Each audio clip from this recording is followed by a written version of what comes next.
રામ રામ, જય દ્વારકાધીશ મિત્રો. એક નવા વ્લોગ સાથે તમારા સાથે જોડાઈ ગયો છું અને તમારા માટે એક જોરદાર વ્લોગ લઈને આવી ગયો છું. અને મિત્રો, આ વ્લોગમાં હું તમને બતાવી કે જે દર વર્ષે હોળી ઉપર ફૂલડોલ નામનો ઉત્સવ ઉજવવામાં આવે છે દ્વારકાની અંદર.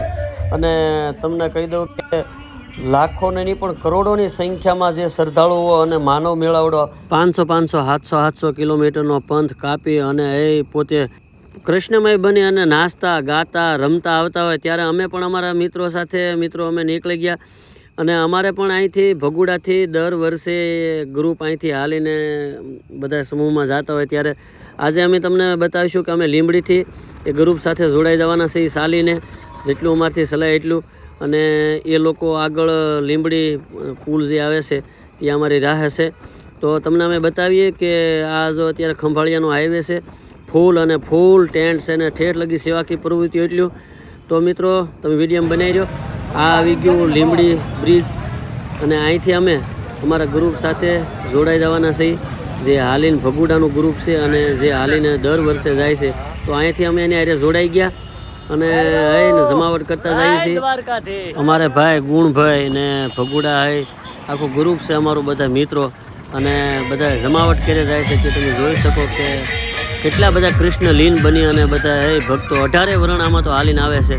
પણ એમાં ખાસ કરીને તમને વાત કરું કે ભરવાડ ભાઈઓ, વધુ પડતા ભરવાડ ભાઈઓને જે એ બધી સેવાકીય પ્રવૃત્તિ અને ઠેઠ લગી આમ તો બધાય વરણના બધાય સેવાનો ભાવ રાખી અને આની અંદર જોડાય છે. ત્યારે વધુ પડતા ભરવાડ ભાઈઓ પણ આને અંદર બહુ જ શ્રદ્ધાથી આના અંદર અને એ બધા રમતા જતા હોય ત્યારે એક આખો માહોલ જ અલગ હોય મિત્રો. અને અમે પણ જ્યાં અવસર મળ્યો ત્યાં રમી લીધા અને બને એટલે અમને અવસર મળ્યો હાલવાનો તો અમે બને એટલો આ ગ્રુપની સાથે ઘડીક જોડાય અને હાલવાનો પ્રયત્ન કર્યો છે. તો જેટલું હલાય અમારે પાસે જેટલો ટાઈમ છે. તો મિત્રો, આ છે અમારે ભગુડા ગ્રુપ આખો અને દર વર્ષે પગપાળા જાય છે. અમારે ગુણભાઈ, જય દ્વારકાધીશ, જય માંગલ. તો જુઓ હાલ્યો જાય, અડધું હોય છે અમારે ગ્રુપ હાલ્યો આવે છે જુઓ. અને અમને આમના હારે હાલવાનો અવસર મળ્યો અને અમે થોડુંક એની હારે હાલીએ છીએ. તો મિત્રો, તમે જોઈ રહ્યા છો આવી રીતે જમાવટ છે અને ઠેઠ લગી સેવાકીય ટેન્ટ લાગી ગયેલા છે. તમે જોઈ શકો પાણીથી લઈને A to Z ખાવા પીવાનું, બ્રેન્ડેડ આઈસ્ક્રીમ, લચ્છી અને તરબૂચ, શેરડીનો રસ, આ બધી વસ્તુ તમારી આડા પડી જાય. તમને પ્રાણે હાથે પગે લાગીને થોડુંક ખાવતા જાઓ, થોડુંક જમતા જાઓ, ચા પાણી લઈ ટોટલ વસ્તુ કાંઈ ઘટે જ નહીં. અને ઠેઠ લગી આવા પોતે હર એક સમાજના અલગ અલગ ટેન્ટ લાગી ગયેલા. જુઓ તમે, આ લચ્છી છે, પછી એ સિવાય આઈસ્ક્રીમ, પ્રાણે નાના ટેણિયા જુઓ આઈસ્ક્રીમ. આવી રીતે તમને ઠેઠ લગી તમને 10 ફૂટ હાલો, 15 ફૂટ હાલો તો એક ટેન્ટ અથવા તો એક સેવાકીય પ્રકૃતિવાળા તમારી આડા ફરી દે. અને મિત્રો, આવું જોઈએ ત્યારે આપણને એમ લાગે કે કોણ કે ભાઈ શ્રદ્ધા મરી ગઈ. શ્રદ્ધા તો દિન બદિન વધતી જાય એવું લાગે આપણને. અને આમાં દરેક સમાજ મિત્રો, એવું નહીં કે એક જ સમાજ, દરેક સમાજ સેવાકીય પ્રવૃત્તિમાં એટલો બધો લીન થઈ ગયેલો છે. અને ખાસ કરી અને ટોટલ સમાજ, આમાં કોઈ જાતિવાદ નહીં, કોઈ નાત ભેદ નહીં અને બધા પોતે કૃષ્ણમાં લીન થઈને જો અમે પણ જ્યાં અવસર મળે ત્યાં ઘડીક રમતા હાલતા રમી પણ લઈએ અને વળી પાછા થોડાક હાલવા મળીએ. અને આ જે ડીજે છે એ જુસ્સો એવો વધારે જાય કે તમને ખબર જ ન પડે તમે કેટલો પથ કાપી જાઓ નાસ્તા તમે જોઈ શકો.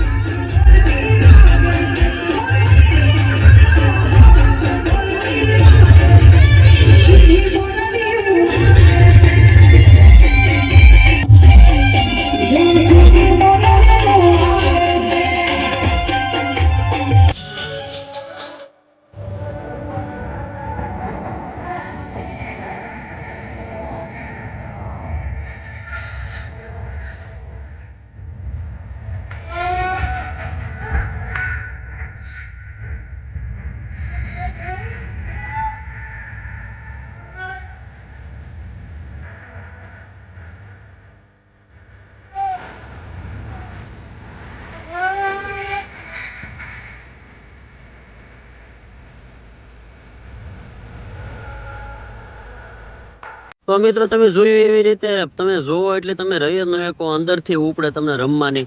અને તમે જોઈ શકો કે પગમાં પાટા બાંધેલા છે, લોહી પરવું વયું જાય તો પોતાની શ્રદ્ધામાં કાંઈ ફેર ન પડે. તો આવી રીતે મિત્રો પછી અમારો આગળ ઉતારો હતો, અમે ત્યાં ઉતારે પહોંચી ગયા. જે ભગુડા ગ્રુપનો ઉતારો હતો ત્યાં જમવાનું તૈયાર હતું, તો અમે ત્યાં પહોંચી ગયા. અને પહોંચીને પછી કાનાની મૂર્તિ બેહાડી અને એને થાળ ધરી અને આરતી કરવાનું શરૂ કર્યું. અને ભગવાનની આરતી અમે કરી. અને ત્યારબાદ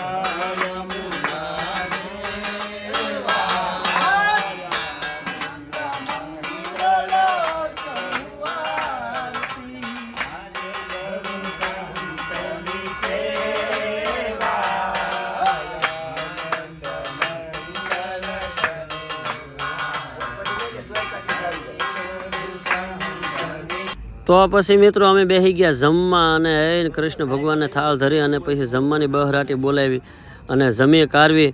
અને ઘડીક એ ભાઈઓ હારે ભગુડા ગ્રુપ હારે બેઠા. અને પછી અમે ત્યાંથી રજા લીધી, કારણ કે અમારે નીકળી જવાનું હતું. તમે જો અહીંયા એક પરંપરા પણ બીજી છે કે પોતાના સંપલ અહીંયા બધા ઉતારતા જાય. દ્વારકા થોડુંક સેટું રહે એટલે, તો એ રીતે જો અહીંયા બધાએ સંપલ ઉતારતા જાય. તમે જો લાગ ઢગલા પડ્યા નવા હાવ સંપલ.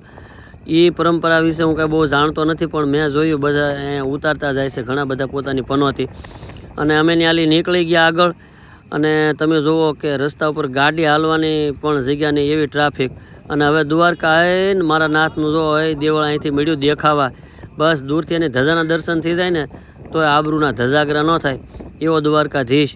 તો અમે પણ હવે તાત્કાલિક ત્યાં પોગવામાં છીએ. અને અમે હવે ત્યાં પોગી ગયા દ્વારકાની હેરીઓમાં. તમે જુઓ ટ્રાફિક. અને એ રીતે અમે પોગી ગયા ને પછી દ્વારકા મંદિરની બહાર આવીને પર જઈ અને ત્યાં પણ રાસ રીમાં તમે જુઓ.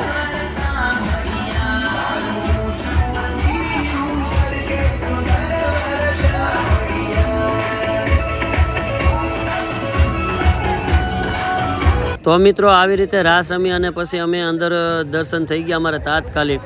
એટલે દર્શન બર્શન કરી અને ઘડીક ત્યાં ચા પાણી પી અને પછી પાછા અમે મિત્રો અને પછી અમે નિરાતે ધીમે ધીમે બધા પાછા અમારી આખી ટુકડી અમે નીચે જો તમે લાઈન જોઈ શકો. હું તમને બતાવું કે આ લાઈન છે એ કેટલી લાંબી મિત્રો, જેનો કોઈ પાર જ ન આવે. એક ધારી એટલી લાઈન તમે લાઈનમાં. અને તોય આજ તો ગળદી ઓછી પડી ગઈ.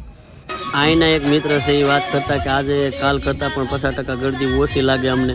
તો આવી રીતે છતાંય એટલી બધી માનો મેળાવડો છે. અને પછી બીજે મિત્રો જાગીને સીધા જ અમે નીકળી ગયા સુદર્શન સેતુ ઉપર. તમે જોઈ શકો કે સીધા બેટ દ્વારકાધીશના દર્શન કરવા માટે. અને આનો બીજો ભાગ છે મિત્રો સોનાની દ્વારકા નામનો એક મસ્તીનો વ્લોગ આવશે. તાત્કાલિક આ વિડીયો કેવો લાગ્યો લાઈક શેર કોમેન્ટ કરીને ચોક્કસ કહેજો.